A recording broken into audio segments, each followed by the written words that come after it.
and we'll move along on this good agenda today. So moved by Councilor McKenzie, second by Councilor Elliott, that the minutes of the Town of Minto April 20th, 2021 regular council meeting and the April 6th, 2021 closed session meeting be approved. Anybody opposed? Seeing none, carried. Okay. Moved by Councilor Guston, second by Deputy Mayor Turton, that the Town of Minto Council convenes into the committee of the whole. Anybody opposed? Seeing none, carried. There's no public meetings today, but we have two delegations today. And the first delegation up is Karen Chisholm, and Karen's the Wellington County Climate Change Coordinator. And where is Karen? Is she on there? She should be popping up here. She should be up shortly. I see her name. Hi, Karen. Nice to see you again. Hi. Not personally. I've never physically met each other yet. No, We've one seen day. each soon. other on Zoom, right? Yes, exactly. and welcome. And we're going to be enjoying your presentation today. And I believe, Annalene, you're able to share. There we are. Perfect.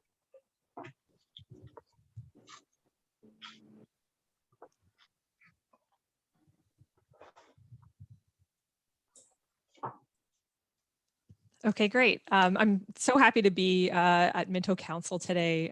I have relatives up in Minto, so that's exciting for me. And I used to live in Palmerston for a little while, so it's good to be back. So today I wanted to bring this presentation to Council to give you an opportunity to ask any questions you have about the county's climate change mitigation plan. So we'll go through the presentation and then there'll be opportunity for questions if you have any. So the plan is titled Future Focused. It was endorsed by County Council in February. In the county, we are already seeing some of the impacts of climate change, and I know our farmers can attest to much of them. Specifically, or I guess most prominently, what we'll experience and notice is changes in temperature. And those changes in temperature will include an increase in average annual temperature, as well as an increase in the numbers of days annually above 30 degrees Celsius. And this is really important when it comes to temperature-related illnesses. We'll also see more precipitation. So there'll be an increase in average annual precipitation, a shorter return period for extreme events, increased storm intensity, and an increased freeze-thaw cycle. Next slide, please. So these impacts will be felt different ways across all of our sectors. So here are just four as an example. The first being infrastructure. In infrastructure, we'll see more road washout and erosion, increased insurance costs, power outages and service disruptions, which I know we've experienced in the county already, road closures and water main breaks. And agriculture will be feeling it through expanded range of pests, lower crop yields, and increased erosion. In the environment, we've already seen damage from ice to our trees fairly recently, increases in invasive species, increased nutrient and sediment in waterways, and an increase in algae. And on the recreation side, it'll be more expensive to operate ice rinks. We'll see decreased opportunity in skating, skiing, and ice fishing, and low water during summer drought. The next slide, please. So we created this climate change mitigation plan following the Federation of Canadian Municipalities 5 milestone framework, and FCM also funded this position to develop this plan. So the 5 milestone framework includes the first milestone is emissions inventory and forecast. The second is setting a target for reducing our emissions.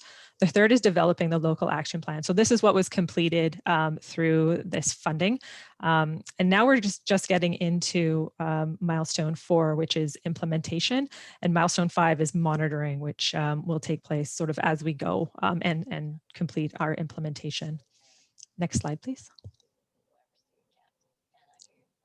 So the greenhouse gas emissions inventory for the County of Wellington community, we looked at buildings, transportation, solid waste, and agriculture. In buildings, we looked at greenhouse gases from electricity, natural gas, propane, and fuel oil. In transportation, we looked at gasoline and diesel. In solid waste, we looked at methane production through our landfill. And agriculture, we looked at enteric fermentation, manure management, soil management, and the application of urea and liming. And the next slide, please. So it's estimated that our greenhouse gas emissions for the County of Wellington community is about 1.2 million tons of carbon dioxide equivalent in total. And this is broken down into two groups, two categories. First being fossil fuels, which is emissions from buildings and transportation. And the second is biogenic, so from biological sources, which includes our agriculture and solid waste emissions. If we're looking at a per person amount of carbon dioxide, for the county, we're looking at 12.7 tons. If we're looking at that same figure provincially, it's about 12.6 tons for around the same time period. So we're just a little bit above that provincial level. And the next slide, please. The plan was developed through quite a bit of engagement, considering we did have some constraints with the COVID restrictions. We had a steering advisory group, which included representatives from each of the member municipalities. We also, and in Minto, it was Gordon Duff. And we also had a community advisory group. And the community advisory group was made up of representatives from many of our community groups, including energy providers, the conservation authorities, public health, the school boards, and a number of others, as well as some members at large who were citizen representatives on that group. And we tried to get representation through the entire community, because what is of interest and what is being experienced in the north is very different from what is being experienced in the south. So we wanted to make sure we had a rounded out input into the plan. We also had an internal staff project team, and they led the corporate side of this plan. And they also provided input where their programs were supporting areas of interest to the community. We also convened three conversations with local industry contributors, including in buildings. Terry Kuipers from Minto contributed to that conversation. We also included a conversation with our agriculture industry contributors and transportation as well. The next slide, please. So the next milestone is target setting. So we took some clues from some of the agreements and recommendations from other levels of government and Federation of Canadian Municipalities. So Canada has committed to net zero by 2050, and they've also committed to the Paris Agreement, which looks at reducing our emissions by 30% from our 2005 levels by 2030. And Ontario has also committed to that reduction target. The Partners in Climate Protection, which is a program through Federation of Canadian Municipalities, recommends a 6% reduction from baseline over 10 years. For this plan, we have adopted a target of 6% from our baseline, which is 2017, over 8 years. So the plan actually runs from 2022 to 2030. Next slide, please.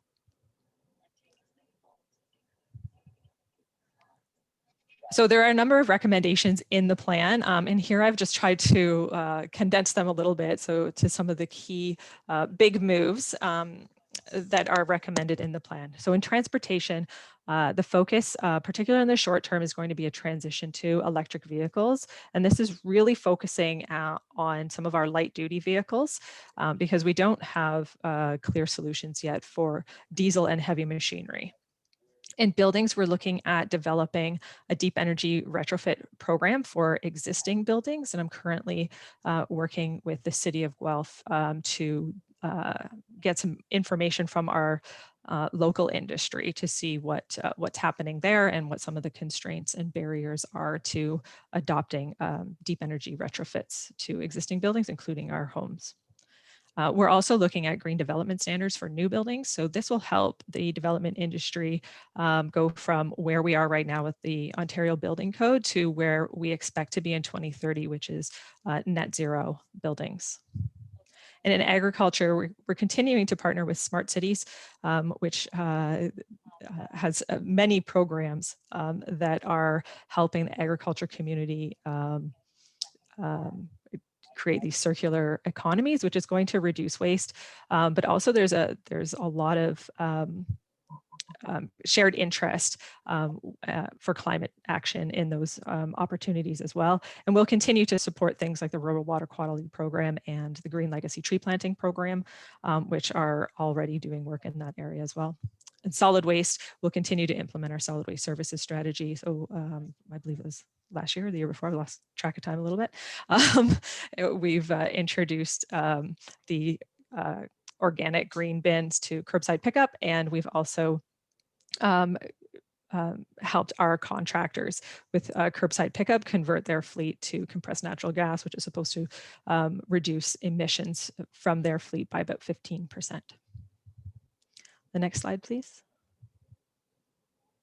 Okay, so I guess I just want to touch on, just to wrap up, a couple of other things Gord Duff and I had been talking about that may be of interest to Minto. And first is the flooding through Harrison, which I know impacted my family members as well. So I'm fairly familiar with it. This is something that I hope to look at through an adaptation plan, which is a recommendation in this mitigation plan, is to pursue an adaptation plan. So how can we protect our infrastructure from the effects of climate change going forward? And the second thing I wanted to mention was there's a few things happening in agriculture at the federal level. One is a carbon credit system where those who produce carbon credits, either through generating electricity through solar or with our farmers, sequestering carbon. At the federal level, they're coming up with a system to account for that and to be able to sell those credits to industries that need to reduce their net emissions. So that's one thing we're looking at. The second thing we're looking at is something called a living lab. And some of our farmers already are participating in an existing living lab. This new living lab is supposed to be starting in 2023. And we're looking at developing some proposals when the funding intake for Ontario opens next year to establish a living lab in our area. And that would be looking at agriculture and some of the things that farmers can do for mitigation and adaptation. So those are two things that we're looking at and keeping our eyes on as it develops. Thanks, Karen. And we'll open it up for questions or any comments that you might want to make to council. I'm excited about it, Karen. I know, the town of Minto for years have done some really interesting things. We have solar panels on all our buildings. We, as you know, we have a Trees for Minto project, and we have a bunch of other things we worked with the county on. And FCM is big on this green municipal fund, so we can certainly work towards with Wellington County and some bigger projects down the road. And right now we're actually going to have a new building that we're going to work on, do a big retrofit with one of our arenas. So I'm sure we'll look at whatever we can do in there and what funding might be available for that as well. So those are my comments. I thought it's great that through FCM, you were able to get your salary paid, and one person concentrating on this and building the program it's been good for the Wellington County. Thank you. Any other questions for? Yeah, go ahead, Gord. You were on that for a while. Thanks, Mayor Bridge. Yeah, I just wanted to give Karen a shout out. She did a really great job. Again, our committee, I think we were able to have 2 in-person meetings in late 19, I think January 20. And it was a really interesting group. And I know there's been a lot of turnover since then, but I think that they did a really good job of engaging the public, and it could have been even a lot better. They had plans to go to the fall fairs and chambers and all that kind of thing. But I think despite everything, we were able to get some good input. And as was mentioned, it's a big topic at federal, provincial, but really, I think the work's going to get done at the local level. So thanks again. Yeah, good. Anybody else? Well, thanks, Karen. Thanks for coming today and driving all the way to wherever you had to drive into your home or wherever you are. It would have been nice if we could have had you up in Minto and you could have visited your relatives as well. But Yeah, thanks for- one day we will. one day we'll get there. Yeah, thanks for being. Thanks very much. Bye-bye. Bye. Okay. Next up, we have, it's that time of year again, insurance time. I got my last slip came in the mail there the other day. I'm just looking at it. So I have Frank Cowan Insurance Company, and we got Colin and Jeremy, I believe, here. And Gord, are you taking this one on with the group? Sure. I think what we'll do is we'll have Colin and Jeremy present, and then I have a little report afterwards. Perfect. And Hi, Jeremy. Hi, everybody. There they are. There they are. So Great. we'll Jeremy's our local broker, and Colin's our Frank Cowan, or should I say now Intact representative? Yeah. Well, yes, I should have said that. Frank Cowan's has changed now. Mm-hmm. Yeah, I'm sure you'll mention that, Colin. Maybe you'll give us a little update on that. I will. I'll get into that. Well, we'd like to thank you for having us this afternoon and to discuss the 2021 renewal package. We'd like to thank you in advance. It's been terrific working with your team this year. Everyone is so accommodating. Gord we've had lots of wonderful things that we've had to work on and had lots of insurance fun. I told him the other day in an email. So we really appreciate everything that your organization's doing. So I'll turn it over to Colin. Thanks, Jeremy. And yeah, this is, I guess, is our first time addressing council. So thank you, Mayor and council and CAO and Gord, of course. Since being awarded the contract last year, we've done a lot of great things, as Jeremy said. So I just want to touch on some of those before we get into some of the more important things like cost, etc. And as Mayor Bridge said, the new name too. So some exciting news actually that came out last week. And for those of you that may have not known, in 2019, the Frank Cowan Company and our sister company, the Guarantee Company of North America, were acquired by Intact Financial Corporation. So part of that transition has been a rebranding of the Frank Cowan Company. And we announced last week that new name will be Intact Public Entities, Inc. So we remain a separately incorporated entity. We're still a managing general agent providing insurance programs to municipalities across Canada. So really the only thing that changes is our email address and domain name. Everything else, same team, same management. So that's great. And we're really looking forward to leveraging the new name of Intact as well. So. But nonetheless, we have had a lot of history with the Frank Cowan, over 9 decades of insuring municipalities under that name too. So there's a lot of deep-rooted history there. So yeah, I just want to touch on some of the great things. Insurance. We're happy that we were able to have the best bid last year, save the township some money, and then this year as well. Overall costs we've kept fairly minimal in terms of industry standard and what you're seeing with other municipalities. But there's much more than just one presentation a year where we tell you the price. Behind the scenes, we feel that helping out with risk management and other various value-added services through the year is all part of the insurance policy. So you're not just going to see us around one time a year. We're there at all the associations, conferences, doing a bunch of stuff behind the scenes. So this year, I'd just like to highlight working with Gord and other staff. Our inspector, we completed a full asset inspection to determine replacement costs. So our inspector came up and inspected, I believe, almost every building that we have on our schedule. So we received values or estimated values from your previous insurer. Our inspector came up and took a look at every single building that we have on there, and that actually resulted in a slight decrease in replacement cost values as well, which also resulted in some premium savings too. So that's one good thing.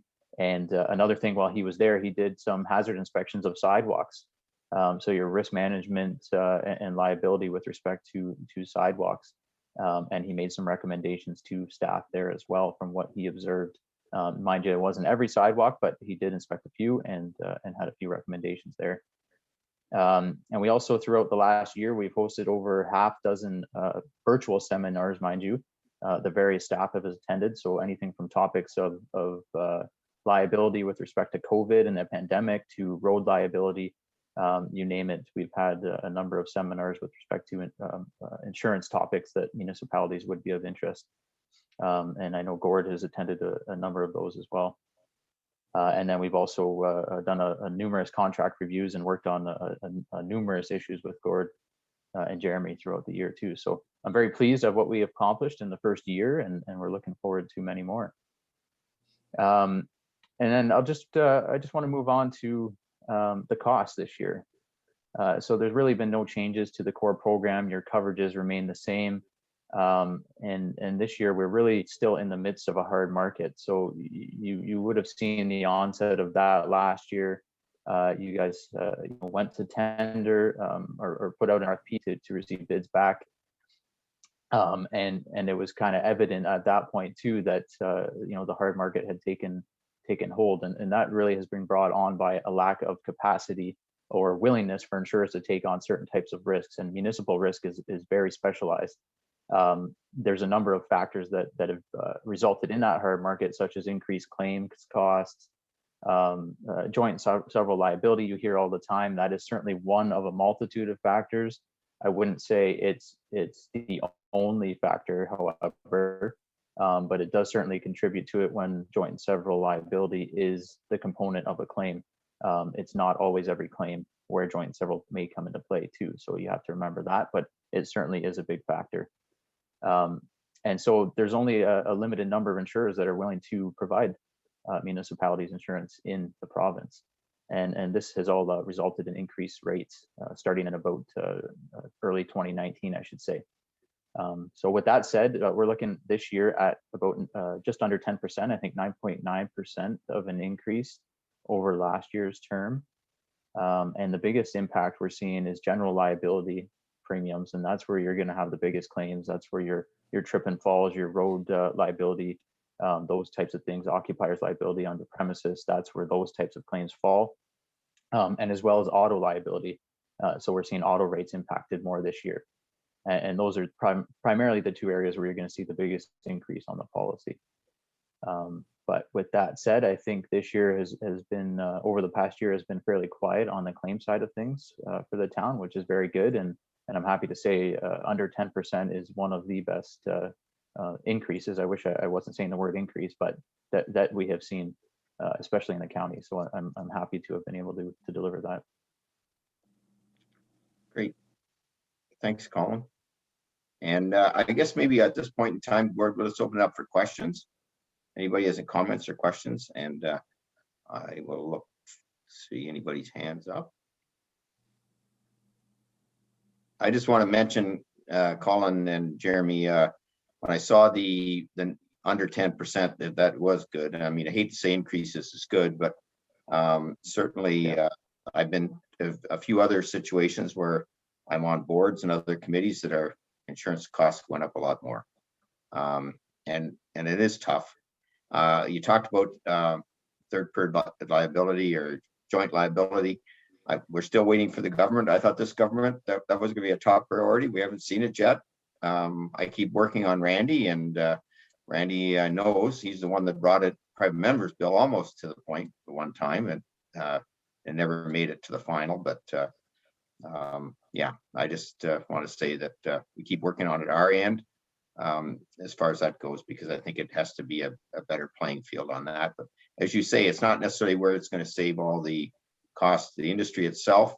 With a lot of the bigger brokers, the backers of all the insurance, they've taken some big hits, and that's what it is. So, and I appreciate the fact that you've come up and done some other work with us. And Gordon, you might want to expand on that or not. I mean, you've been involved in a lot of that, but I like the fact that we've inspected some of our sidewalks, and we've got a pretty good sidewalk budget this year. So hopefully we'll fix some of those problems if we do have them. So go ahead, Gordon.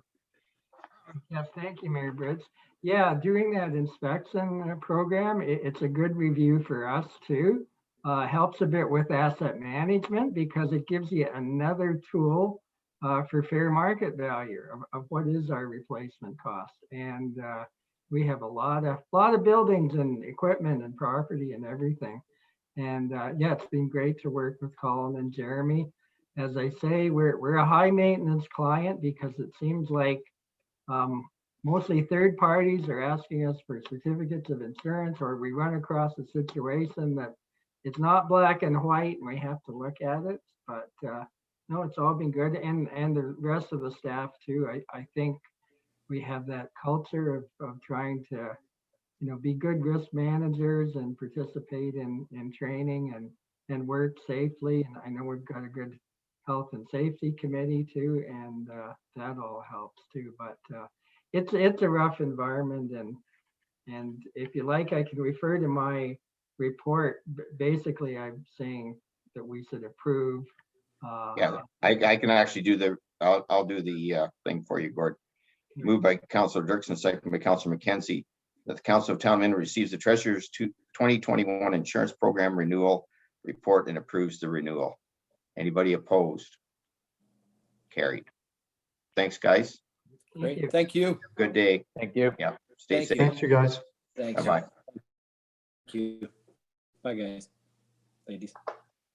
Okay. All right, moved by Councillor Elliott, second by Councillor Dirksen. That the Council of Town Minto receives the correspondence for information. So I've got correspondence. Anybody want to pull anything from the correspondence?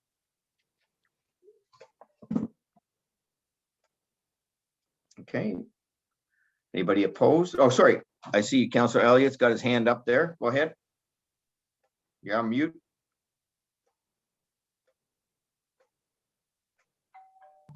I'm not sure of the number, but it's the one about golf course.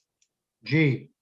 Yeah, I was wondering. I didn't want to. I was going to bring that up, but I thought it was more selfish on my part. So Well, kind of, if I may, do you want me to speak to it now? yeah, you want to bring that up? What, it does sound a little selfish. There's a lot of us golfers that want to get out a golf course, no doubt. But another way of looking at it is Pike Lake's one of our biggest taxpayers in the community, Pike Lake Golf Course. They've got several employees that are laid off because there's nothing for them to do in COVID. And it's an opportunity to help one of our employees. It's a safe venue. We've proved that over and over again. And I would support that. I don't know how we go about doing that. Send our support 4G. Okay. So Derek, do you want to speak to that? Sure, through you, Mr. Mayor. If council's wish is to support that resolution, we can certainly do that. We can have the clerk prepare that document for support and send it. So I would make a motion, we support that. A seconder? Deputy Mayor Turton? Anybody opposed? Okay, go ahead then, Derek. Can I vote? Yeah, you can't, no. Oh, sorry. And in fairness, so I think the government is looking at outdoor activities, and it's a tough one, and I think they kind of got caught there, but hopefully in the next week or so, we'll be able to get going on that as the numbers seem to be coming down. So anyways, that's fine. So did we approve that, the rest of it, Annalene, then? No, you just have to approve then the Okay. receiving the rest for correspondence's information. Okay, anybody opposed? Seeing none, carried. Okay, good. Reports of committees. Moved by Deputy Mayor Turton, second by Councillor Gunson. That the councillor councillor sees the culture roundtable first. I'll let Belinda do that. Sorry, go ahead, Belinda. Yep. I'm kind of rushing a little bit here. I should have let you do it first. Okay, go ahead. No worries, I'll be brief. So thank you, Mayor Bridge and members of council. Basically our Culture Roundtable group just continues to work through our COVID-19 support programs. So in April, we did partner with PIN and offered 3 different training sessions, as well as a session on Instagram, Facebook, and Eventbrite for groups. So that was a great partnership, providing some good information. Another thing that we did recently was sponsor the Anti-Racism Summit that was put on by the Guelph Black Heritage Society. So this was just held virtually last weekend, and this is something we're looking to become more involved in, and look forward to more partnerships with this organization. So the group did offer a $500 sponsorship and purchasing 4 tickets. So myself, Peggy Raftis, and another member of our community attended. And then we donated a ticket to somebody who wanted to attend but could not. So that was good. And then all of our groups just provided their roundtable updates. So those are the highlights. Okay, Annalee, I've got, Mark's back on. Mark's on as an attendee now. I'm missing Mark. I can't see him. So did he Okay, get knocked let me off just the system? get him moved over. Could you, please? Yep, Okay. Yeah. he should be okay. joining shortly. All right. All of a sudden he wasn't there, and then I looked up in my other ones and he was there. There he is coming. Okay. Yes, he'll be coming on. All right.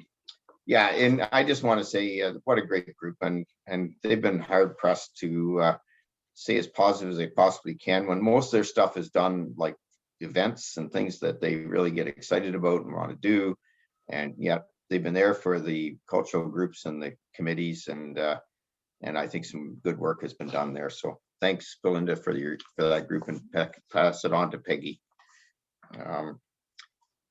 Okay, I've got a motion moved by Deputy Mayor Church, second by Councillor Gutson. The council receives the Culture Roundtable Committee minutes of April 26, 2021 for information, approves any recommendations contained therein. Anybody opposed? Carried. Okay. I'll turn the chair over to Councillor Elliott. Thank you, Mayor. I got it unmuted way There you ahead of go. time this thing. Good work. I'm going to invite Matthew Lubers to do the report for us. He's our main man in recreation. So go ahead, Matt. Thank you, Councillor Elliott. We met remotely last week, and a few of the highlights include a second virtual screening that we held through the Norgan Theatre. The movie was called The Conductor, and it was well received. We're looking at a third virtual screening in the coming weeks, as a return to in-person viewings is still quite a way off. Events of note at our facilities mostly relate to health services. The Harrison train station continues to be used 3 days a week as an assessment center. And we have 2 vaccination clinics this month on May 19th and 20th at the Palmerston Arena. These ones are going to be on the arena floor. About 500 doses per day is the goal, from what I'm told. We also host bi-monthly blood donor clinics at the Palmerston Arena, with the latest being held this past Thursday. Currently, playgrounds remain open, but sports fields and sport pads are off limits. We're hopeful our situation will improve and we can salvage baseball leagues and soccer seasons this summer. We still have quite a bit of interest in private swimming lessons in the event we can open our pools this summer. We also talked about the IYSN hub, as renovations are ongoing but nearing completion, as well as the notice of motion regarding the Beehive Rest Stop. The ICIP grant announcement was discussed, as well as the report to council regarding the use of a project manager and the formation of a project team that will provide updates to PRAC.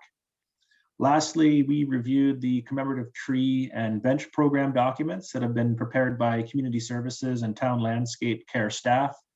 The policy and documents were endorsed by PRAC and are in this agenda for your consideration in a few moments.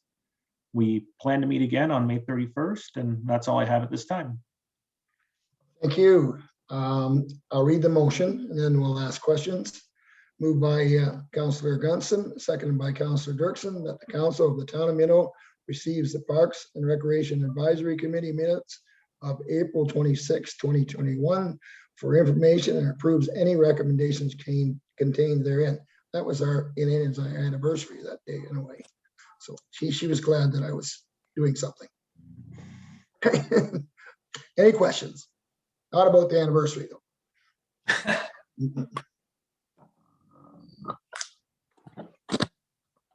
Seeing none, anybody opposed? And that's carried. Thank you. Thank you. Back to you, Mr. Mayor.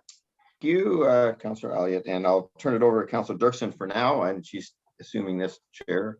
And there's something in the minutes that might change that up, but anyways, go ahead, Councillor Dirksen. Okay, thank you, Mr. Mayor.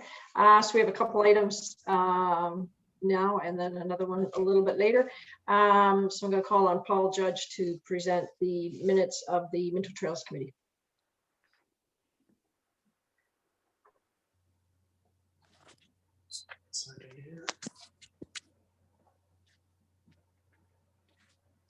I think he's just in the other room. There he is. All set up.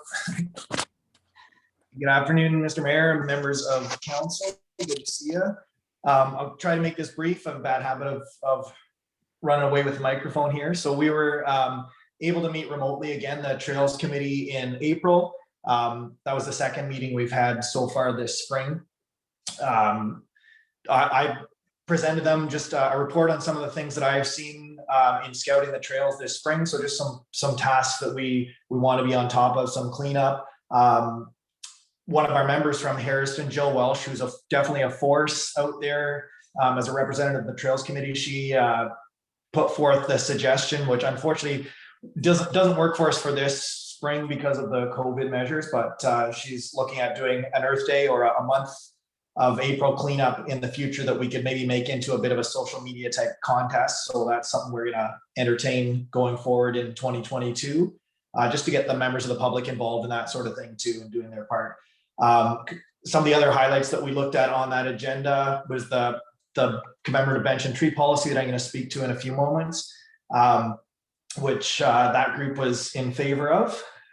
The motorized vehicles on the trails, so that's one of the bylaws that was recently put in place to prevent the use of them on the trail systems, even though they've got the go-ahead for the roadways. So signage is going to, as far as I know, is not quite up yet. It was in production, so I know that will be enforced as the signs get put up here soon in the future. We're sort of relying a little bit more on members of the public to kind of be our eyes and ears in that regard right now. There's other signage going up for trailheads in Harrison. The gates have been placed by the community services staff at some of the locations in Clifford. So that will help us with being able to provide access only to the pedestrians and cyclists rather than motorized vehicles. Jill Welsh and I are going to meet later this week to come to some decisions on where the signage in Harrison will go. And then we did a roundtable, as we like to do at the end of the meeting, just if anyone's got something that hasn't come up on the agenda previously. So some of the things kind of common to a lot of the meetings, just mention of points where people might not be acting appropriately on the trails. There could be some vandalism. We've had a few issues with that, particularly north of Palmerston. So I know that CAM and bylaw has been involved in that, and I believe OPP as well. So we're also thinking about some ways to indicate to members of the public how they can report those sorts of things. So rather than just calling in, if there's direct lines they could reach staff, and if we post those things on social media, that the idea is that they can't be vandalized that way. It's something we can get the word out without the perpetrators being able to take the word down, kind of thing. Also spoke to some possibilities for in the future, if we've got some funds, putting some in the rural areas in particular, some parking spaces where it's limited for people who drive out to those areas to use the trails, in particular where there's agricultural equipment and it's a little bit tight for passage with parked vehicles there. The linkage of, we spoke about possibly finding some funding from what's coming down with the active transportation, with linking the 7th line into Harrison. And yeah, I think that pretty well covers what had come forward. If there's any questions, I'm happy to answer those at this point. Okay, thank you, Paul. I'll maybe read the recommendation and then we can see if there's any questions. The recommendation is that council receive the Minto Trails Committee minutes of April 15th, 2021 for information and approves any recommendations contained therein. Are there any questions for Paul? Okay, seeing none, are there any opposed to the recommendation? And seeing none, I'll declare that passed. And we're gonna call on Paul again to talk about that commemorative bench and tree policy. It just rolls off the tongue, that one. Yeah, that's. So yeah, we had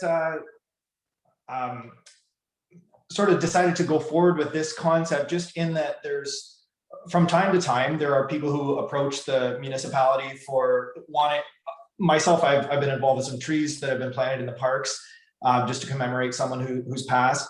And I know that community services have had that same thing happen with people who donate benches. So we just wanted to streamline that process for both members of the public and for ourselves, so we have a protocol to follow, and that things can happen in a more timely manner. We've got a game plan in place. So basically the policy is stating what the fees will be, how the locations will be decided, what length of time the benches or the trees are maintained by the municipality, sizing and specifications, species, who will monitor and choose the locations. So in the request form, anyone who's looking to do those donations, they are given a list of options for the area of the municipality, which town, as well as whether it's a cemetery, facilities, or other location there. So they're given a bit of a general. We've got a file set up of locations that we think specifically would work for those for one reason or another. So they're given the opportunity to give us some direction, but the ultimate location of those is up to staff, because we have a better guide for what future plans are for those locations, or what utilities might be happening there, or other factors. Thanks, Paul. I'll read this recommendation as well, that Council of the Town of Minto receive the Town Landscape Coordinator report regarding the commemorative bench and tree program and approve the policy. Okay, are there any questions on the policy for Paul? I think everybody likes it. Not seeing any. Easy. Sorry. Okay, so is there anyone who is opposed to the recommendation? Okay, I'll declare that carried, and I'll pass the chair back to Mayor Bridge. Thank you, Paul. Thank you, Councillor. And it's my pleasure to, with Councillor Anderson not being here today, I know she'd want to make sure that she mentioned this, and I didn't want everybody to take their off mute. If you all come off mute for me. If you please come off mute. And Chris, are you there? Chris Harrow? Chris? And I just want to say this is International Firefighters Day, and I want to give everybody a round of applause for our volunteer firemen, and they've had a couple fires lately and they've done an excellent job. So here's to you guys on your day.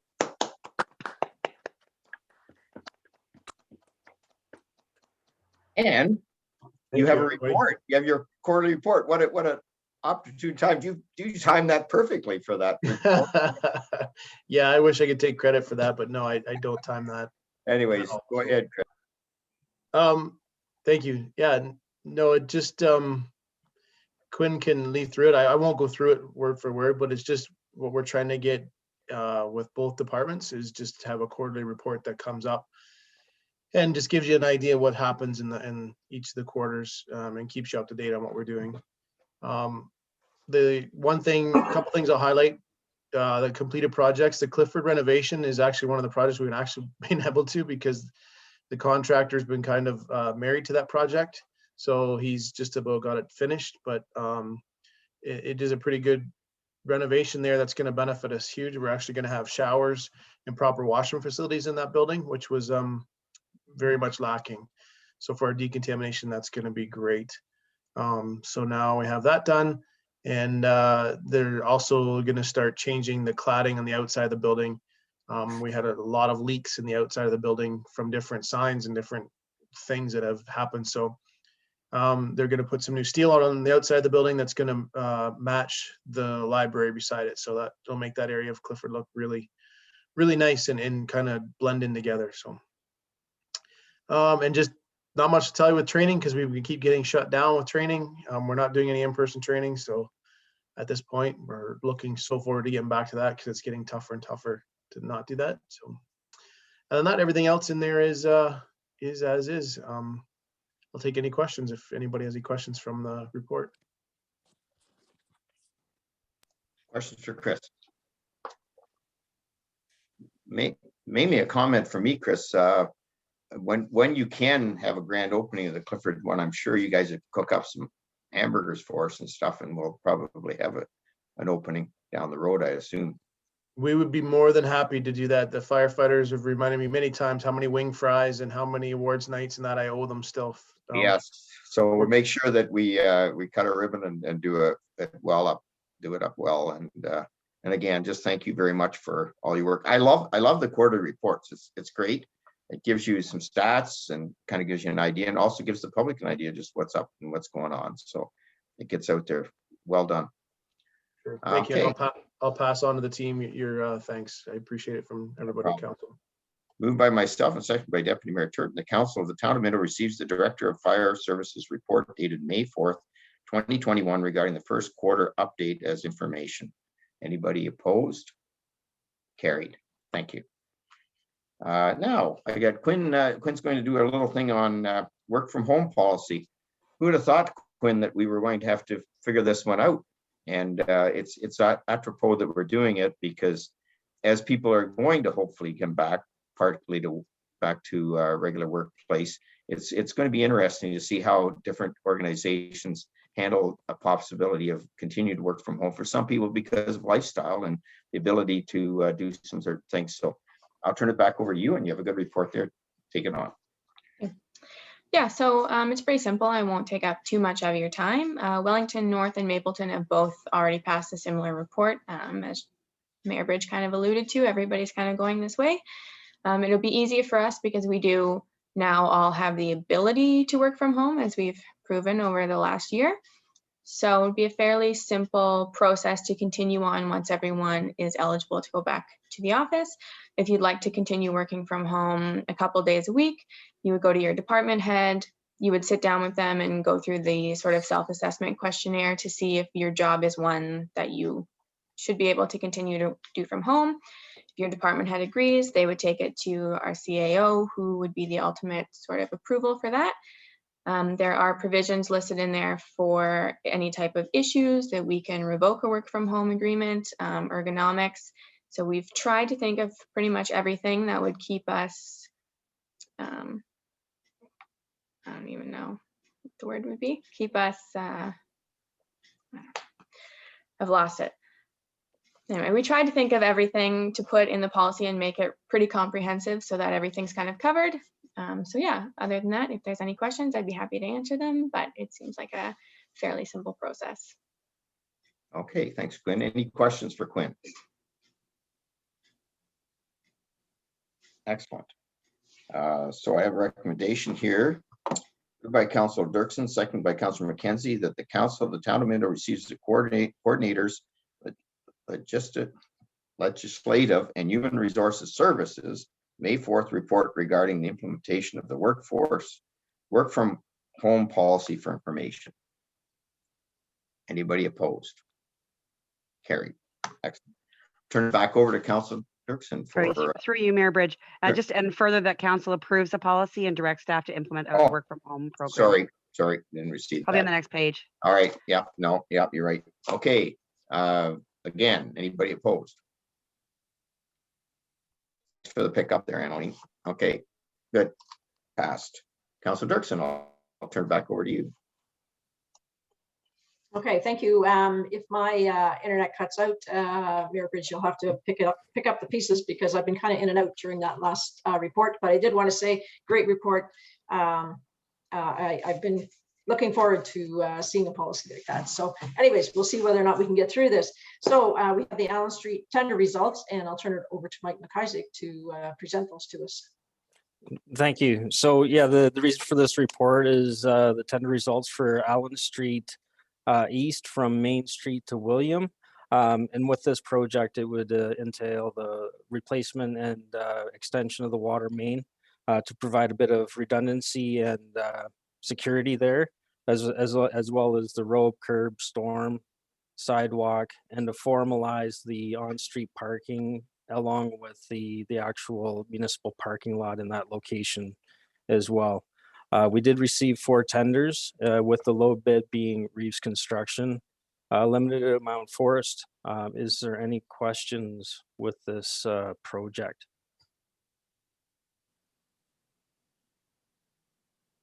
Great to see that number of submissions, that's for sure. Yeah, that's for sure. And reasonable pricing too still, so we're happy with that.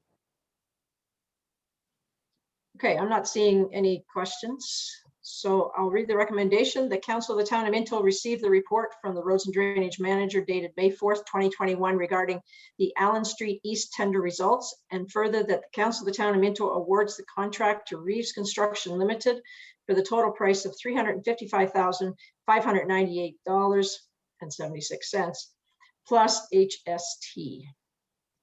Okay, is there anyone opposed to that? Okay, I will declare that carried, and I will pass the chair back to the mayor. Thank you very much, Mike. Thank you. Thank you, Councillor Dirksen. I'll pass it over to Deputy Mayor Turk. Thank you, Mayor Bridge. Today, I think we've got our treasurer here, Mr. Gord Duff. This is a revenue coordinator and Janet Klemp. And our treasurer, Gord Duff. We want to talk about the minutes of settlement and the assessment adjustments. Please, Gord, go ahead. Thanks, Chair Turton. So just some small amounts on this one. So these are minutes of settlement. So they come from the Assessment Review Board, ARB. So really there's only 3 properties. One had some additions on. They were really overvalued, and they appealed, and they won that appeal. The next one, again, there was some assessment changes on a property. The owner disagreed, and he won the appeal completely. And then a small, as I call them, the FTRT flip. So this was a property that is a small lot adjoining a larger farm, and there's a small part of this lot that should be farmland, and it went to residential and came back. So again, the total effect of all taxes on this one, $8,356, and Minto's share is $2,258. So any questions? Questions for our treasurer? Hearing none. It's a very simple one, Gord. The recommendation, it was moved by Mayor Bridge, seconded by Councillor McKenzie, that the council receives the May 2021 report from the treasurer and revenue coordinator regarding assessment adjustments, and that the adjustments be approved. Anyone against this motion? I declare the motion carried. Thank you very much, Gord. And I'll pass the chair back to you, Mayor Bridge, and I'll declare a conflict on the next one. Yeah, thank you, Deputy Mayor Turk. Okay. And our Deputy Mayor's off. Yeah, he's okay. So this next report, I will bring it to along with, I believe, Derek, you're going to present this with Gord backing up or whatever, because we've been working on this together. So I'd like to, to me, this is an exciting project, and there's been a lot of work done behind the scenes. So hopefully the report is self-explanatory, but I'll turn it over to Derek to go through it. Thank you, Mr. Mayor, members of council. So if you'll bear with me, I've got a bit of history to run through here before we get to the meat and the potatoes of the report that you have before you. So back several months ago, the doctor recruitment committee, it became pretty obvious that we need to start to recruit doctors, not that they stopped, but need to specifically target doctor recruitment for Harriston. From that committee, that information went through the Economic Development Committee, and from that, there was a meeting with Dr. Clarko, members of the Doctor Recruitment Committee, town staff, where Dr. Clarko made it pretty clear that She really has insufficient space in Harrison to accommodate additional doctor or nurse practitioner in her existing space.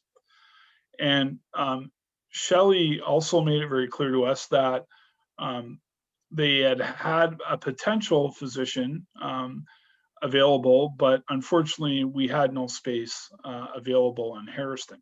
So staff, myself, Belinda, and Treasurer Duff and Terry Kuipers spent some time reviewing possible options to help with that space requirement for physicians. So we looked at existing properties within the downtown core. We looked at the potential of renovating a property, building from scratch a property, and where we landed was the potential to renovate the Lions Medical Center, because we own that building, and it's fairly central to downtown and walking distance, and parking is available. So as you know, the Lions Medical Center is actually operated by the Minto Corporation. And just as a way of some history for council, the Minto Corporation is actually owned by the town of Minto, and council sits as shareholders of that organization. So staff, along with nurse practitioner, and forgive me, Belinda, I forgot her name, so hopefully Belinda will correct me on that.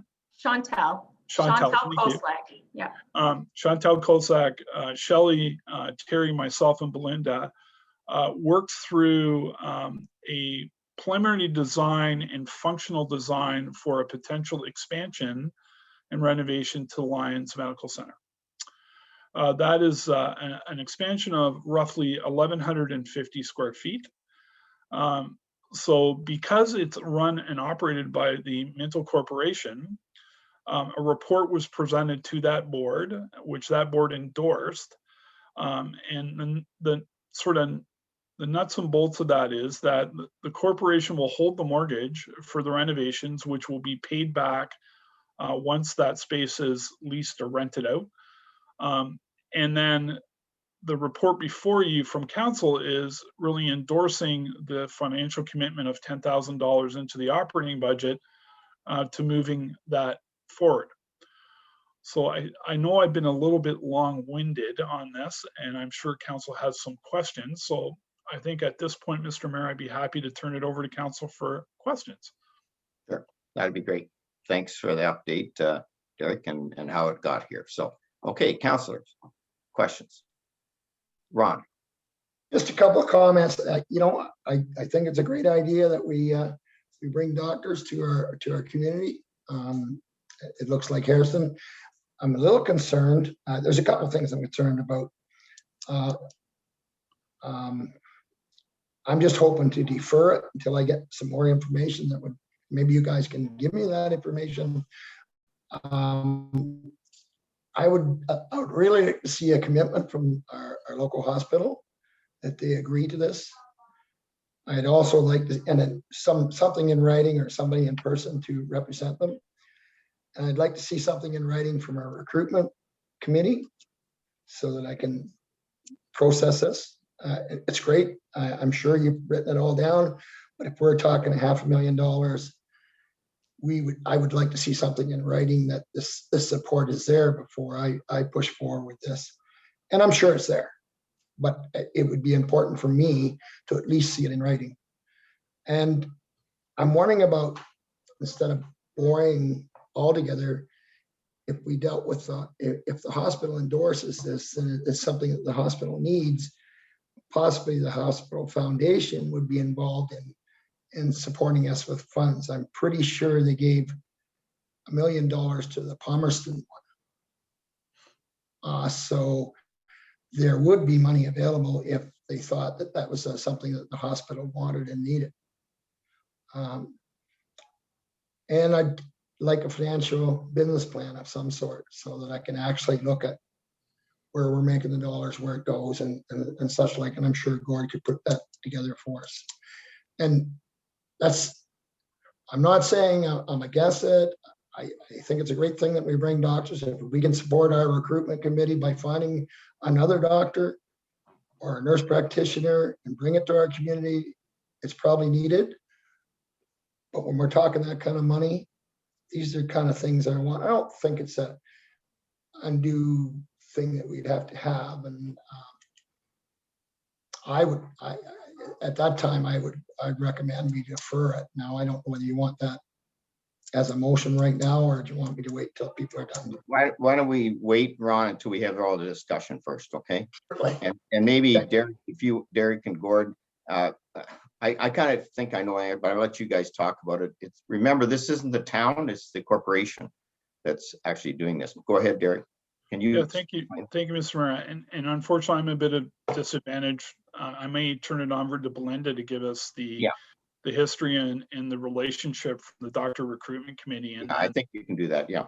But if I'm not mistaken, I believe we do have a recommendation out of the doctor recruitment committee, but I could be wrong. But yeah, so actually, I think Ron Faulkner is also on the call as a public member of the recruitment committee. So, and Shirley Borges has been involved in this process since the beginning, and she is the chair of the physician recruitment committee. As well, of note is the Family Health Organization, which is all the doctors have to all agree to move forward with hiring a doctor, and that has happened. So although I don't have letters from each of those parties, they're all involved on the recruitment committee, and they've all talked about this need to move forward with this. Hairston is like growing rapidly, as you all know, of what's coming ahead. And we need to have another doctor in Hairston for sure. Dr. Kolarko is not 20 years old, so we don't know how long she will be practicing for, and we need to have our ducks in a row here. So I can by all means get letters from these organizations to support that, but they've all been involved since the beginning, and it was driven by all those groups. Again, I didn't doubt that that was the case. I'm just saying in order for me to agree to support this, I'd have to have it in writing and I have to see it, because things happen. Things change. I understand where you're coming from, Ron, but I can tell you this was driven by the doctor recruitment. They came to us. I had a meeting with Dr. Clarko. I mean, I don't think we have. My own personal opinion is this is also going through the Lions Center, which again, what we're asking the council to do is to back a mortgage. They'll never lose money on it because we don't owe any money on that. So basically, maybe I'll have Gord talk about the financial side. We sat and looked at a financial budget, Gord, that basically, and the 10,000 we're asking for support is probably, if we didn't get it tomorrow, it wouldn't necessarily mean that we couldn't do this. I believe, Gord, when I looked at those numbers, this just gives you a little bit more room. I'm not arguing any of that point. All I'm asking is for some kind of signed commitment, business plan from all the different groups. It's easy to say, and I don't doubt their word, but that isn't the way business is done. If we're talking $500,000, we better have it on paper, and we better have support of these groups on paper, signed, so that anything ever happens, we can go back and say, you agreed to it, and this is where we're going. But if we go and verbally they say it, and we don't need on them for some reason, then verbally doesn't mean anything. I'll turn it to Gord for the financial thing. Great. Hey, thanks, Mayor Bridge. Councillor Elliott, we did look at all the financing, like whether we should do it through the town or the corporation. And if you recall, the closest, we've got two, I would say, previous examples. One is the Clifford Medical Center that the town did completely. And I'm not sure if anyone here was around then, but that was a real leap of faith, because we took a gamble and we partnered with the county to expand the building, and it's worked out really well. So there was that one, and that was around 2005 and 6. And then a few years ago, the town backed the hospital with the Palmerston Rural Health Clinic. And again, that one, they wanted a 30-year term. So our normal channels through the county and through National Bank, they don't go beyond 20. So we went through Infrastructure Ontario and we got the 30-year. However, this one is relatively small. As the mayor indicated, relatively low risk because it's going to be backed with real estate. So we said, well, let's not go through the town. Town's got its own projects to do. If we can get a guarantee, that'll help us get a better rate. And I've been in negotiations with our 2 local banks. I don't have a reply yet because they've asked for a lot of background in that too. So we're just thinking of like a commercial mortgage, kind of like building a house. So we would get a bridge financing to actually build the addition, and then we'd lock it in at that time, probably for a 10-year term on 20-year amortization. I've done up a budget. It's not exact because until I know the exact terms, but we kind of took 1,150 square feet, charging rent very comparable to the existing tenants. And again, as the mayor indicated, without the 10,000, we're probably okay, but just okay because it's not comfortable. And I think with an extra 10, it'll give us a bit of a buffer too, and we're not asking for any money from the town until 2022. So we don't need the money to construct it, but just long-term operating. And again, there seems to be such a demand for medical services in Minto and in all of our communities. We're relatively confident. There's no guarantee, but we will be able to rent the space. So. Have you got that on paper somewhere, Gord, that we could see it? The rough budget? Yeah, some sort of that plan that you spoke about. I mean, again, yeah, that could change if we don't have it in writing. Yeah, yeah. I mean, I just typed up an Excel based on what I think. I'm hoping within a week or two I'll have actual financial figures, and that's the biggest variable. So that would be a good time to agree or not agree with this at that time when we get those variables all put together. Well, let me let a couple more people talk, Ron, and then we'll go back to that. If that's all right, Councilor Dirksen. Sure. Thank you. So I don't think there's any doubt that we need more space. I think it's forward thinking, and like we obviously have the population coming, and we have a lot, and I can't remember the number, but we certainly have a lot of orphan patients that need doctors. So that part makes sense to me. A couple practical questions though. So there's a lot of parking issues there now with the building that is there now and the tenants that are there now. Is that it? Like, I can't really tell from the picture whether that area is going to be increased. And I'm also wondering if the addition and maybe the additional parking spaces would affect the Lions Park in any way. Can somebody tell me that? Well, through you, Mr. Mayor, when we originally talked about parking, and Mr. Kuiper can talk a little bit about this, is that given the way that we've footprinted the building, the parking shouldn't be impacted. We did talk about potentially expanding parking, but we're not there yet.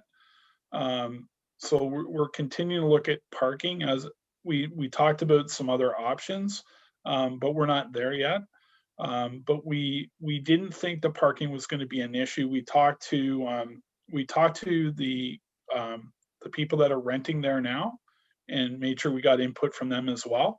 And we certainly did not hear anything negative from them whatsoever. Okay. I know that members of our Old Order community, when they need the services that are at the current medical clinic, they park behind Evergreen Variety on Mill Street there. So, I mean, that takes some of the pressure off of that area, but there might be a difference between walking that distance if you have a toothache and walking that distance if you need a doctor. I don't know. I'm not sure about that, but anyways, that's just something, I think it's something to keep in mind. And it certainly seems to me driving by that there are sometimes parking issues, even if it wasn't mentioned by the current tenants. I'm also wondering, so was the Lions medical clinic, when it was operated by the Lions, was it profitable? And have we done a return on investment? Like, can it ever be profitable? Like, could it ever cover all its costs? Because when I look at the other clinics in our area, like for instance, Claire Stewart Medical Clinic, and it's in a hospital town in Mount Forest, North Wellington Healthcare has picked up a deficit on that clinic sometimes. And the same in Palmerston with the Minto Rural Health Center. Any deficit there is picked up by the North Wellington Healthcare, again, in a hospital town. So then I wonder, okay, Clifford, we look after that deficit. Will we be looking after a deficit in Harriston as well?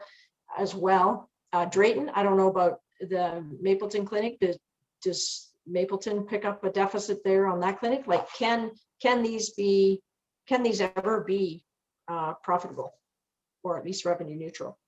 The Mapleton one, Judy, is owned by the town, so I don't know if there's a deficit, but I know they handle all the costs. They built it as well. Okay.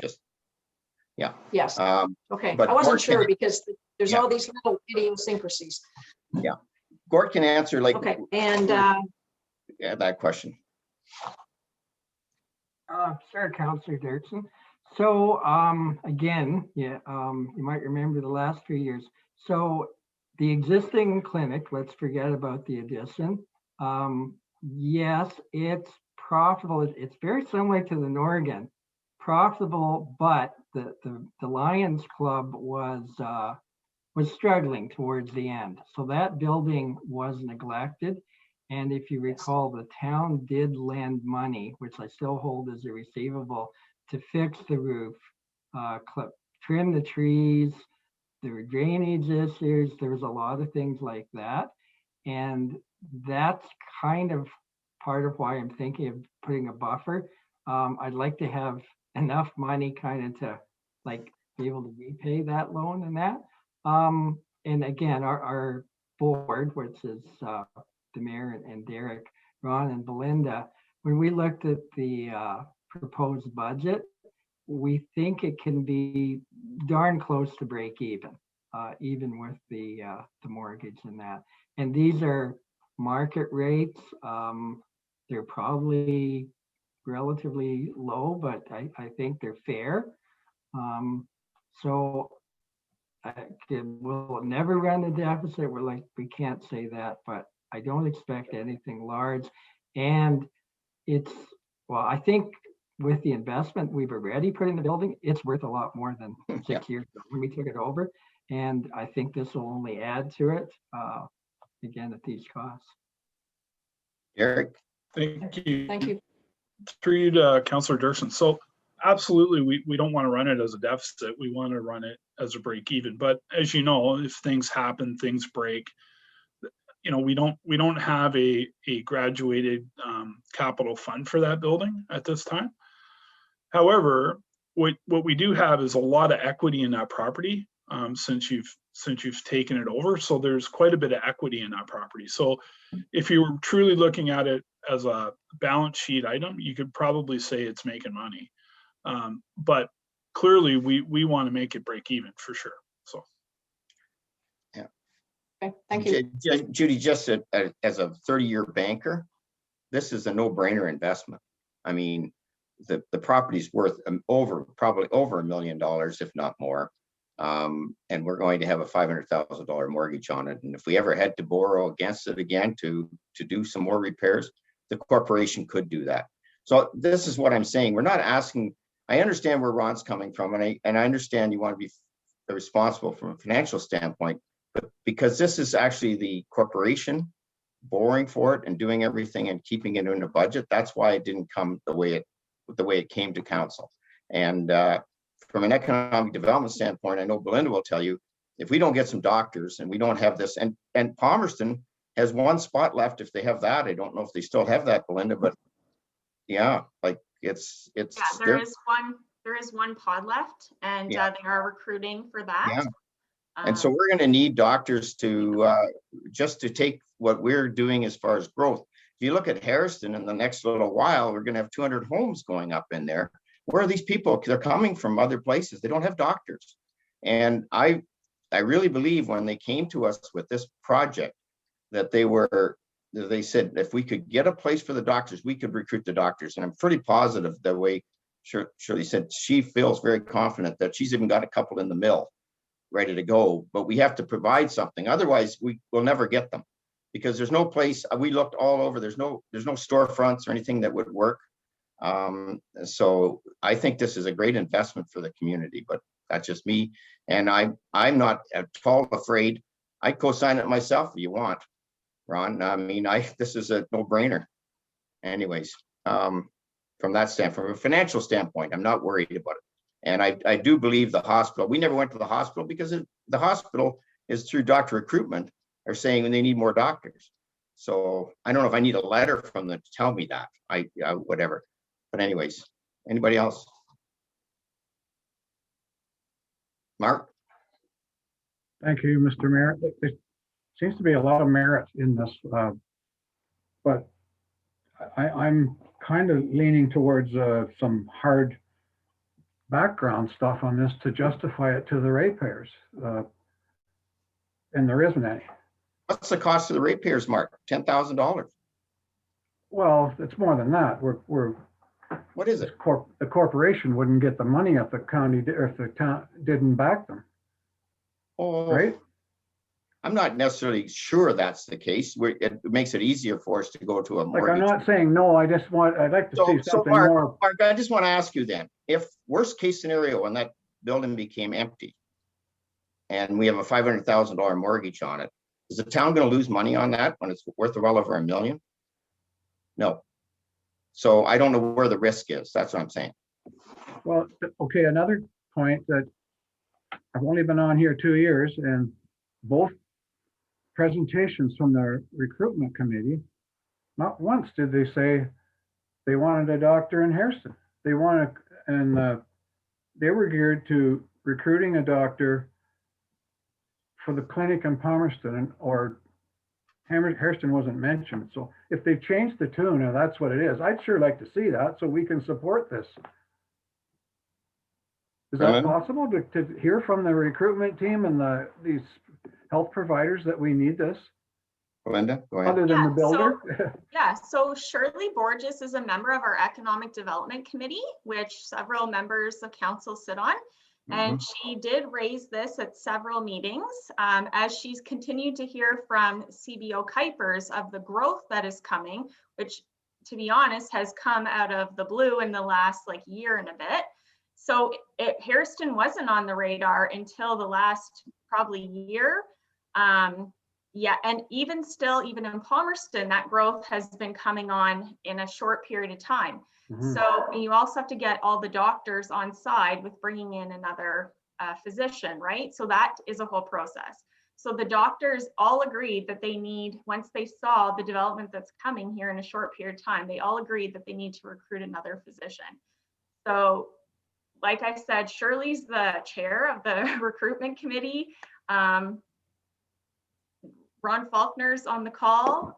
He's on the committee, myself, Deputy Mayor Turton. So this has come quickly, but growth is coming quickly. So that's why we need to move quickly. I just think the location is important, and we haven't heard that from any of the presentations in the past that it should be in Harrison for a doctor. But Eric, go ahead. It's just so through you, Mr. Mayor, to members of council. So it's been sort of portrayed quite clearly that just like residents in the GTA, people are wanting to move to smaller communities. And that also includes doctors, dentists, other folks that want to get out of the city. The challenge we have is if we don't have a space for them to come, they'll go somewhere else. So people are not going to wait, given what's happening with residential prices on homes and some other things. So, you know, we have to be nimble and be able to react quickly to try to secure, one or two physicians for Harrison.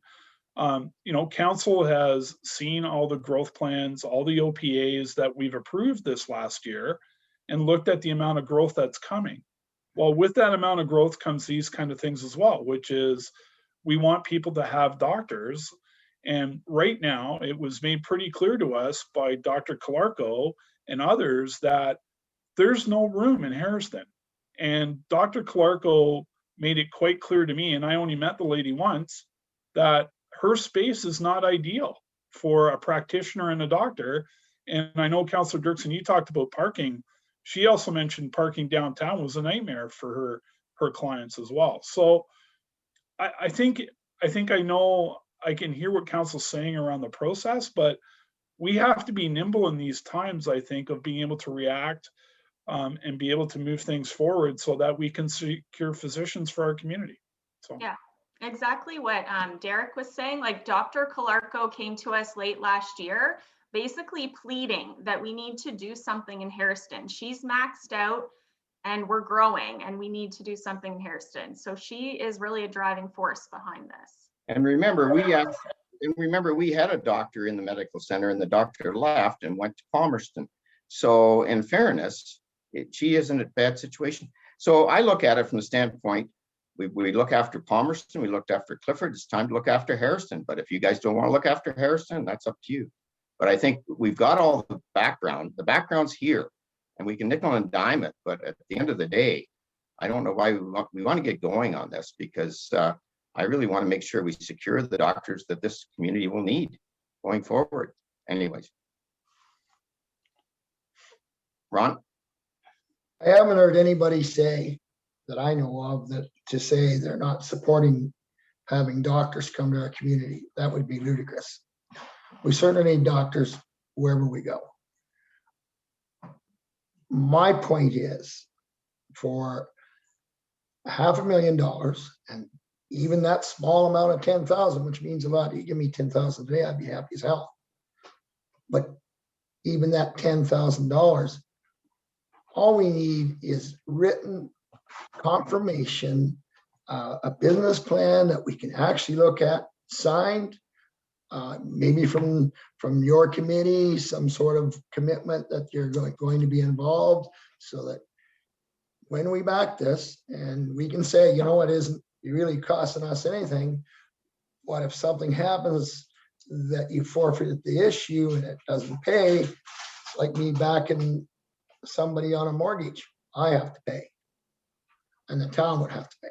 So all I'm saying is I need some written confirmation, and we don't have to dig the hole today. 2 weeks should give us enough time, because it appears you got all these people in order.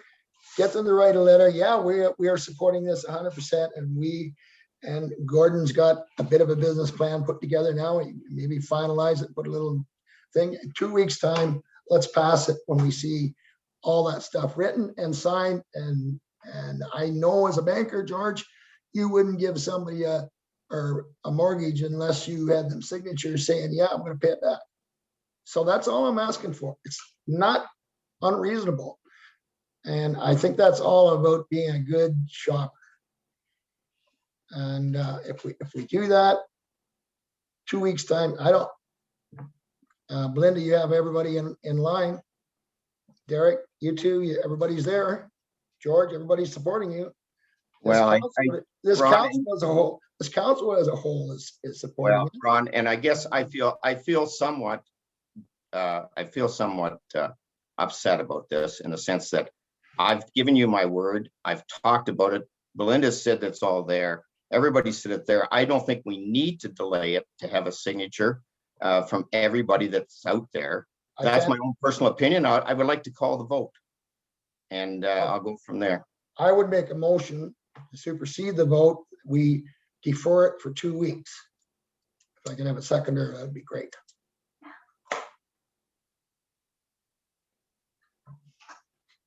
Second, Mark. Yes. And all it is defer it until such time that we get written confirmation and a business plan from all the needed persons, including the hospital. I got the thing. Okay. All in favor of that? Opposed? Okay, that's defeated. I'd like to call the vote now. Okay, So, Where are you? yeah, and we have the resolution, I believe. We do, Mayor Bridge, would you like me to read it out for you? Sure. Yeah, Moved by Councillor Gunson and seconded by Councillor Mackenzie that the Council of the Town of Minto receives the Treasurer's Deputy CAO and Business and Economic Manager's report and agrees to the request from the Minto Municipal Services Corporation to provide a guarantee for a mortgage to fund a building addition and include an amount of $10,000 in its 2022 and subsequent operating budget to provide financial support for the operations of the Harrison Line Medical Center. okay. You want to record the vote?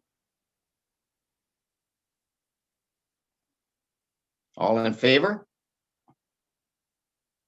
There's Opposed? no more Sorry, discussion?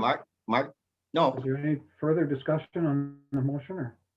we just, no, we just made the motion. We've already had the discussion. Yeah, it's on the floor. Can we not discuss it? What do you want to discuss? Well, there was part of the motion about the $10,000. So I think if it's making 19 or 20,000 surplus every year, why would we, if the foundation came to us for support, definitely. But right now, automatically firing in 10 more grand what's that all about? Are we paying the mortgage off or can that be a separate, Already voted. can they not come to us later on if they're having problems financially? I don't think we have to separate that, but you want to make a motion to separate the $10,000? I think, I don't understand. It was explained that the $10,000 is just a backup and it doesn't come to 2022, I believe, Gord, right? That's correct. Yeah. But thoughts, anybody else? Councillor Dirksen.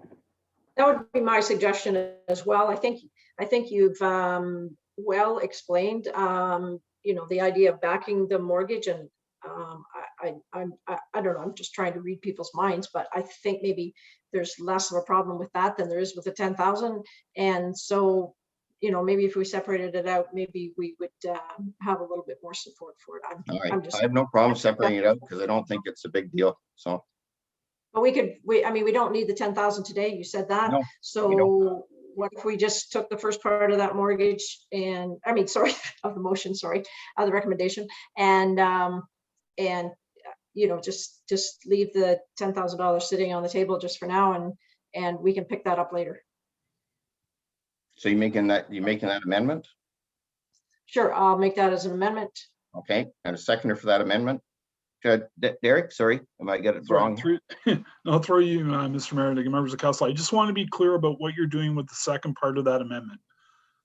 Because if you refer it, then we can't bring it back. Is that right, Annalene? So we've got the wording has to be specific on the second part of the amendment. So the amendment would be then to not include the amount of $10,000 in its 2022 and subsequent operating budget. Yeah, so if we needed the money, we'd come back to you at a later date. I have no problem with that. Why would you not want to give $10,000? But that's fine. If that's a sticking point, Mark, that's the only thing that you're worried about. But it just seemed odd that if they're operating at a surplus that they need. We are supporting, and we always do, but if there was a problem, not financially, that they would come to the town and we'd address it then, like we have. That's a little different than putting 10,000 into recruitment, which we do. To me, it is. But well, at any rate, it's a minor thing right now. It just it looked like a double whammy there when. Well, it's not till 2022, and we may not need it, depending on what our interest rates are and what the actual cost is. So your thinking is we don't need any support for the mortgage. No presentation from any of the health service people. Well, I think we've had it but that's my own. I don't know. I've never seen it in the 2 years well, I've been here. Now we're back to discussing what we already discussed. Derek, we got the vote. We called for the vote, right? So through you, Mr. Mayor, and I'll have Annalene confirm, you have already voted. Yes, I thought we did. I had my hand up actually to ask a question and he Oh, took it as sorry, a sorry. vote in favor. All right, Councilor Dirksen. Which yeah, I know that's one of the stall. That's one of the problems with this. I know, it's hard. This way. But anyways, sorry, the other thing I was going to say slipped my mind now. So Mayor Bridge did call for the vote and he did ask for anyone to be for or against. Yeah. So Just did quick, we you better did ask- we get a count, or was it, you want to take, let's take it over again? Let's do a recorded vote, then we have it. Absolutely. I'm sure Councilor Dirksen was asking a question. I thought she was voting. Okay. Do we now have to vote on the amendment first? Yes. Yep. Sorry to So make the- things difficult. So that's all right. So the amended vote would then be removing the and include an amount of $10,000 in its 2022 and subsequent operating budget That's to provide financial support for the operations. I'll make Through that motion. Just That amendment. Oh, sorry. CAO Thompson. Can I'll we, second can it. we again just make sure that we're we're not making it so that it has to go through a reconsideration? So I think if we could change it to be that, and for consideration in subsequent budget years would be better. That makes more sense to me, because what I think Councilor McKenzie was asking was, if needed down the road, then we would be able to bring it back. Is that right, Mark? Yeah, okay, that's fine. I like that. Subsequent. It might not be 10, it might be 15, it might be 50, who knows? And you don't know, not sure if, depending on what we get into, but it'll be up to the council to make that at that point in time. Thank you. Okay. So all in favor of the amendment first? Recorded. I would like. For you, Mayor Bridge, you had called for a recorded vote. Yeah. Okay, yeah, okay, go ahead, Mark. This is for the amendment. Yes. You're good. Ron? Yes. Judy? Yes. Jeff? Yes. And I'm yes. Okay, so that's an amendment done. Now we're doing the voting on the actual the As one amended. left, on what was left, okay? Jeff, Yes. Judy, Yes. Ron, No. Mark, No. I'm yes, so that's passed. Okay. Good discussion, everybody. I think we're fine. As I said, I would back that mortgage in my old banking days. All right, where are we now? Through you, Mayor Bridge, we're now at other business disclosed. Oh, that's right. Oh, and guess what, guys? I forgot to ask anybody if they had other business. That's my fault.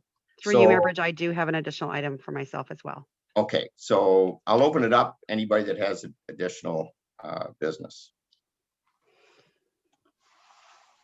Okay, go ahead, Annalene, and then I have one little item. I did see Deputy Mayor Turton did raise his hand. Oh, sorry, yeah, but he's back. Where is he? There he is. Sorry, Deputy Mayor, go ahead. You want me to go ahead, Mayor Yeah, Bridge? go ahead. So Yeah. I just wanted a little bit of Maitland Valley business. I wanted to just throw it out there that the Gorey Dam will be decommissioned this year. We've put in a request to the MVCA, the MNR, for funding, and we feel that we might get some. Second thing is the MVCA has left all their parks in the watershed, trails open. So we just wanted to get that out there as well, because I know that there's other watersheds that have not left theirs open, and these are trails. So thank you. Okay, thank you, Deputy Mayor Turton. Yeah, we need the places open that we can walk about for sure. For sure. That's very good. Annalene, you want to go, and then I'll finish up. Thank you, Mayor Bridge. I just wanted to bring to council's attention that the next meeting, May 18th, currently has 3 with a possibility of 4 public meetings, as well as 2 planning reports. On top of this, we are looking at approximately 6 additional staff reports to go on the agenda. What I would like to know is if council would like to consider calling for a motion for an additional council meeting to be held on May 20th. The May 18th would just be consider planning items, and the 20th would be consider regular staff reports, correspondence, council, and committee minutes. Okay, see how busy we are. It's amazing. Definitely the right? planning has been wonderfully busy, which is great, but it also adds a lot on your plate for one meeting. How's everybody's thought process? Not any concerns, or is the 20th all right? Works for me. I just think it's nicer to spread it out a little bit, because if we get into any discussions on any of the planning ones, they kind of take a little longer too. So, all right, sounds good, Annalene. Looks like you have agreed. So if I could have a motion and that the Council of the Town of Minto meet on Tuesday, May 20th, 2021 at 7 p.m. for an additional council meeting. Right. Deputy Mayor Turton and Councillor Gunson. Anybody opposed? Carried. Okay. Thanks, Annalene. Is that it for you? That's it for me. Thank you. Okay. And I was just going to say a little update on the where we're at with public health and where we're at with our vaccines. If you know anybody that hasn't registered for the vaccines, they're kind of opening it up to everybody very shortly. Make sure, especially if they're workers that have to go to work, that can't work from home, and they're in that phase 2, depending on their, doesn't matter what their age is, make sure that they get registered, because we're looking to do some extra clinics, as you heard earlier in Matt's report, and we've got more vaccines coming, so that's great. And we're up to 40% of our population have had first doses already. So as we move forward, we really need to get people vaccinated so we can get back to a near normal situation. So if you know anybody that hasn't registered and said, oh, I'll be waiting, everybody's my turn or whatever, it's your turn now. Get registered. You'll get done between May and June sometime for sure.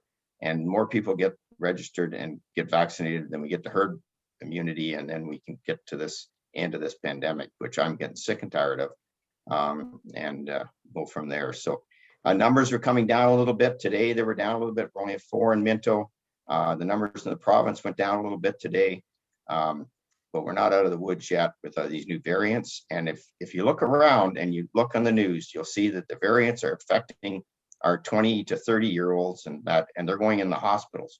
And they were the ones that thought, well, we're kind of immune to this out of the old variant because they didn't get sick too bad or whatever, and there was no problem. Now they're getting sick. Now they're going to the hospitals, and some people are dying, unfortunately. So if you talk to anybody out there, make sure you spread the word that it's time to get the vaccine, and so we can get out of this. So that's all I have. Okay. Moved by Deputy Mayor Turton, second by Councillor Dirksen, that the Town of Minto Committee. Councillor Elliott, sorry. Oh, sorry, Councillor Elliott. Did you have something, Ron? Sorry, go ahead. Just quickly, about the vaccine, I think we're so lucky and so fortunate to have Dr. Mercer and her gang. They've done as good a job across Canada, I would say, as anyone with the vaccine and the health of our community. It's phenomenal. If you get the chance to thank her, I would probably suggest I can thank her on behalf of our council. I always thank her a lot, Councillor Elliott, when I'm at those public health meetings, and by all means, I'll bring it from the council as well. She's fabulous. Yeah. Okay. Okay, where are we now? Anybody else? Sorry. Okay, good. Moved by Deputy Mayor Turton, second by Councillor Dirksen, the Town of Minto Committee of the Whole convenes into regular council meeting. Anybody opposed? Carried. Okay. Any notices of motion? Seeing none. Moved by Councillor Gunson, second by Councillor Elliott, the Council of the Town of Minto ratifies the motions made in the Committee of the Whole. Anybody opposed? Carried. Bylaws. Moved by Councillor McKenzie, seconded by Deputy Mayor Turton. Oh, and Judy, you're off, are you? Yeah, she is. Okay. She jumped off. That bylaw number 2021-38 to amend zoning bylaw 0186 as amended by rezoning 6465 6th line Town of Minto be introduced, read first, second, and third time, and passed in open council and sealed with the seal of the corporation. Anybody opposed? Carried. Moved by Councilor Dirksen, second by Councilor Gunson, the bylaw number 2021-39 to confirm the actions of the Council of the Corporation of the Town of Minto respecting a meeting held May 4th, 2021, be introduced, read, first, second, and third time, and passed in open council, sealed with seal of corporation. Anybody opposed? Carried. Moved by Councilor Elliott, second by Councilor Dirksen, the Council of the Town of Minto adjourns to meet again at the call of the mayor. Anybody opposed? Carried. Everybody stay safe. Thanks for the meeting. Take care.